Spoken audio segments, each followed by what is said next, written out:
जय श्री कृष्ण गाइस, राधे राधे। आप देख रहे हैं लर्निंग सीरीज। अगर जीतना है तो सीखना पड़ेगा। और आज हमारे साथ में हैं, आपको उनसे डायरेक्ट मिलवाते हैं। तो राधे राधे सर। राधे राधे। हाँ। सबसे पहले चंपारण के धरती पर जो आप ये पोस्टकास्ट ले रहे हैं जी महात्मा गांधी के कर्मभूमि है जी और वाल्मीकि के तपोभूमि है जी। इसमें आप सबका हार्दिक स्वागत और अभिनंदन है। आप अपना कीमती टाइम दिए इसके लिए बहुत बहुत धन्यवाद। तो मेरा क्वेश्चन है सर कि ये आप कहाँ से इंस्पायर हुए डॉक्टर बनने के लिए? एक्चुअली मेरा जो है जन्म धरती श्रीनगर हुआ, जो ठकराहा प्रखंड है पश्चिमी चंपारण के एक दियरा क्षेत्र में है। अच्छा। और वहाँ से हम हाई स्कूल जो है पटना स्कूल से कर रहे थे जी। स्कूल जो था वहाँ जी। और वहीं एक डॉक्टर सिकुंजन प्रसाद थे जी। उनके साथ डॉक्टर रामधार प्रसाद जी थे जो वहाँ देहात में प्रैक्टिस करते थे, काम करते थे। जी। मुझे भी लगा उनके पास बैठते बैठते कि मुझे भी ऐसा होना चाहिए, जैसा संगत वैसा रंगत। जी जी जी। तो ऐसा होता है कि आपका जैसा संगत होगा वैसा आपका जो है असर पड़ेगा, असर पड़ जाएगा। तो इसी यहीं से मेरा जर्नी शुरू होता है मेडिकल में जाने का। जी। ये कौन से सन का बात है? ये 2002 की बात है। सन 2000 में? हाँ, उसमें हम मैट्रिक पास किए थे अभी अभी। और ये आपके पास डिग्री कौन कौन सा है? मैं जो है बिहार यूनिवर्सिटी से जी BMS की पढ़ाई किया, यहाँ बिहार यूनिवर्सिटी से UG किया। जी 11-12 बैच था। जी मैंने UG पास किया। जी और फिर जो है सर्जरी में मैंने मास्टर किया। जी डॉक्टर भीमराव अंबेडकर आगरा यूनिवर्सिटी, जो ये मथुरा वृंदावन में कॉलेज है। जी कृष्ण के नगरी है। जी वहीं से हमने जो सर्जरी में मास्टर किया है। हार्ड फेज, सबसे हार्ड फेज ऐसा कुछ? एक्चुअली देखिए क्या है कि मेहनत करने के समय जी बच्चा अगर जो पढ़ रहा है मेहनत कर रहा है उसको कोई हार्ड फेज नहीं आता है। जैसे कि आप शुरू करते हैं कोई काम करते हैं लगन से तो वो आपको खेल खेल लगता है। अगर कोई चीज आप पर थोपा जाए, जैसे कि मैं आपको बता दूं जी सचिन तेंदुलकर को जी अगर गाने के लिए बोला जाए जी जी सर तो शायद वो नहीं कर पाते।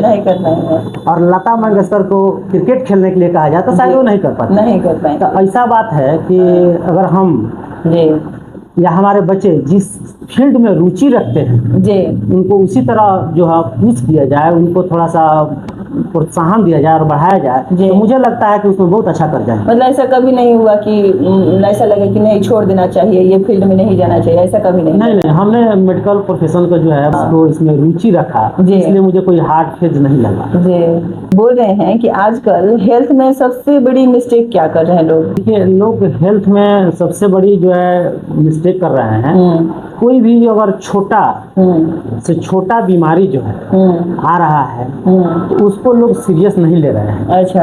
और क्या कर रहे हैं कि दुकान से कुछ मेडिसिन लेकर खा लिए बिना कोई रजिस्टर्ड डॉक्टर से दिखाए हुए अपना गांव से ही ट्रीटमेंट ले रहे हैं। हाँ कहीं अच्छा डॉक्टर से। तो इस तरह एक तो लोग यहाँ मिस्टेक कर रहे हैं जी। दूसरी बात है कि कुछ खान पान के चलते भी कुछ गड़बड़ियाँ आ रही हैं, यहाँ लोग मिस्टेक करते हैं। खाना जैसे कि अभी क्या है देख रहे हैं कि बच्चे लोग को खाना खिलाते समय मोबाइल दे दिया जा रहा है जी। अब जैसे लोग खाना खा रहे हैं, मोबाइल देख रहे हैं, टीवी देख रहे हैं जी और खाना खा रहे हैं, ब्रेन को पता नहीं चल रहा है कि हम खाना खा रहे हैं कि नहीं खा रहे हैं। हाँ जी सही। और जो उसके जूस बनना चाहिए भोजन को पचाने के लिए जी वो ब्रेन को सूचना ब्रेन दे नहीं रहा है। हाँ क्योंकि ब्रेन तो एंगेज है, मोबाइल तो डाइवर्ट है मोबाइल में या फिर आपको टीवी में जी। तो वहाँ जो है खाना बढ़िया से पच नहीं रहा है जी। और वहाँ से पेट की बीमारी शुरू हो जाती है जी। सर यंग जनरेशन जो है तो अभी मतलब जैसे थोड़ा सा चलते हैं वो हाँफने लगते हैं, जबकि जो पुराने लोग हैं वो एकदम फिट रहते हैं। तो जो यंग जनरेशन है उसको क्या मतलब एडवाइस देना चाहते हैं? अभी जो यंग जनरेशन है जी उन लोग के अपेक्षा जो गार्जियन है वो स्ट्रांग है जी। इसके पीछे क्या है लॉजिक है कि वो लोग समय से सो रहे थे, समय से जग रहे थे, उनको जो फिजिकल एक्टिविटी रहता था जी, जी। काम करते थे। और उस समय जो है यहाँ से बेतिया जाने के लिए लोग पैदल चला जाता था। हाँ। अभी तो ऐसा हो नहीं रहा है। नहीं या फिर उस समय वो लोग इसी यूज नहीं करते थे, या फिर उसमें उतना मोबाइल भी नहीं था जी। तो उनकी कहीं ना कहीं जो रूटीन थी, दिनचर्या था, बहुत ही अच्छा था, जिससे वो हेल्दी रहते थे। अभी आज भी हेल्दी हैं। और इसी वजह से जो नया जनरेशन है, नया जनरेशन में इस पर ध्यान नहीं दे रहे हैं जी। खान पान पर ध्यान नहीं है, फिर समय से सो नहीं रहे हैं। देखते हैं कोई मोबाइल देखते देखते 2 बज जाता है, 1 बज जाता है, मोबाइल पता नहीं चलता है, पता नहीं चलता है समय का। तो ऐसे कोई हैबिट सर, डेली हैबिट जो मतलब 3 लोग की, हर लोग को वो फॉलो करना चाहिए, चाहे कोई भी बड़े हो, बुजुर्ग हो, चाहे यंग जनरेशन के हो, तो ऐसा 3 हैबिट जो फॉलो करना चाहिए। फर्स्ट हैबिट में जी, प्रॉपर नींद लेना चाहिए। कितने घंटे का सर? कम से कम 6 से 8 घंटे की नींद लेना चाहिए। जी। क्या होता है कि हम 10 बजे तक अगर सो जाते हैं, तो 10 बजे तक सो जाते हैं, तो 11 बजे से लेकर के 2 बजे तक जो है शरीर जो है फिर से रीबिल्ड होता है, मेलाटोनिन की सिक्रेशन होती है, नींद पूरी होती है और शरीर फिर से जो है कल के काम करने के लिए ठीक हो जाता है, रेडी हो जाता है। और दूसरा क्या है कि सुबह उठ करके कम से कम एक्सरसाइज तो जरूर करना चाहिए जी, फिजिकल एक्टिविटी रखनी चाहिए जी। और अपने जो है पानी पर ध्यान रखना चाहिए जी। आदमी अगर समय से पानी पीता है, अब पानी कितना पीना है ये सबसे बड़ी बात है। तो एक बता देता हूँ कि किसी को पानी कितना पीना है। तो 20 केजी अगर वजन है तो 24 आवर्स में 1 लीटर शुद्ध पानी पीना चाहिए। वेट के अकॉर्डिंग जो यंग जनरेशन है, जो बच्चे सब देख रहे हैं, हर किसी के हाथ में मोबाइल है, तो अगर वो डॉक्टर बनना चाहें, आपकी वीडियो को देखेंगे लोग, इंस्पायर होंगे, अगर वो डॉक्टर बनना चाहें तो उनके लिए मतलब क्या आप एडवाइस देंगे? देखिए, अगर आप डॉक्टर बनना चाहते हैं जी, तो इसके लिए सबसे पहले आपको सेल्फ स्टडी करना होगा जी। कम से कम 8 से 10 घंटा सेल्फ स्टडी करना पड़ेगा जी, तब आप नीट क्रैक कर पाएंगे। हार्ड, एकदम हार्ड वाला नहीं, तो उतना मेहनत तो करना पड़ेगा। और इसके लिए आपको कंसेप्ट क्लियर करना पड़ेगा, जो भी आप चैप्टर पढ़ रहे हैं उसका कंसेप्ट क्लियर होना चाहिए, और एक्यूरेसी भी होना चाहिए, और टाइम मैनेजमेंट होना चाहिए। क्योंकि 180 क्वेश्चन जो होता है 3 घंटा की होता है, 1 मिनट में 1 क्वेश्चन करना पड़ता है। बहुत सारे बच्चे, ऐसा नहीं है कि बच्चे अच्छा से नहीं पढ़ते हैं, पर क्या होता है कि 3 घंटा में 180 क्वेश्चन नहीं बना पाते हैं और वो छूट जाते हैं पीछे। उसमें क्या होता है, एक तो एक्यूरेसी होना चाहिए, टाइम मैनेजमेंट होना चाहिए जी, और कॉन्सेप्ट क्लियर होना चाहिए। जो एमबीबीएस की तैयारी कर रहे हैं उनको इतना तो करना पड़ेगा, और ये आएगा सेल्फ स्टडी से जी, और डाउट क्लियर करने से। ऑनलाइन पढ़ रहे हैं जी, उनको जो उनकी गाइड हैं, टीचर हैं, उनसे अपना कंसेप्ट क्लियर करेंगे। क्वेश्चन अगर बनाते हैं, क्वेश्चन अराइज करते हैं, तो मुझे लगता है कि उनके लिए बहुत मुश्किल नहीं है। ये कितने साल का कोर्स होता है सर? एमबीबीएस 4.5 साल की कोर्स होता है, और 1 साल इंटर्नशिप 5.5 साल लगते हैं जी।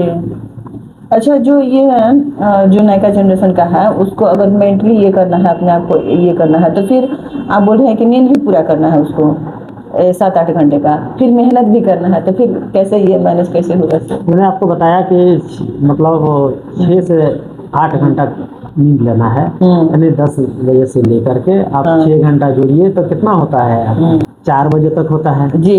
बाकी 24 घंटा में से आप अगर देख लीजिए जी, अगर 6 घंटा भी स्टूडेंट सो रहा है जी, तो भी 18 घंटा बच रहा है जी जी। और मेहनत कितना करना है, उनको 8 से 10 घंटा सेल्फ स्टडी करना है जी, फिर भी उनके पास टाइम बच रहे हैं 10 घंटे। अगर आप डॉक्टर नहीं होते तो आप क्या बनना चाहते हैं? एक्चुअली मेडिकल प्रोफेशन जो है जी, बहुत ही अच्छा प्रोफेशन है। इसमें लोगों का आशीर्वाद के साथ साथ सब चीज चाहिए है। मैं डॉक्टर अगर नहीं होता जी, तो फिर मुझे लगता है कि मुझे टीचर बनना चाहिए जी। आप बहुत अच्छा समझा रहे हैं, इसलिए हम बोल रहे हैं दूसरे प्रोफेशन भी हम रहते हैं तब भी बहुत अच्छे रहते हैं। आपको याद नहीं है, 2024 में मतलब हम लोग घर से उम्मीद ही छोड़ दिए थे कि मतलब मेरा तो डेथ ही हो जाएगा, लेकिन आप बहुत इजीली बचा लिए हमको। एकदम मरने ही वाले थे, मेरा खुद पूरा उम्मीद छूट गया था, अब पूरा इजीली आप बचा लिए, तो उस दिन से और ज़्यादा हम लोगों को ये आप पर भरोसा हो गया था।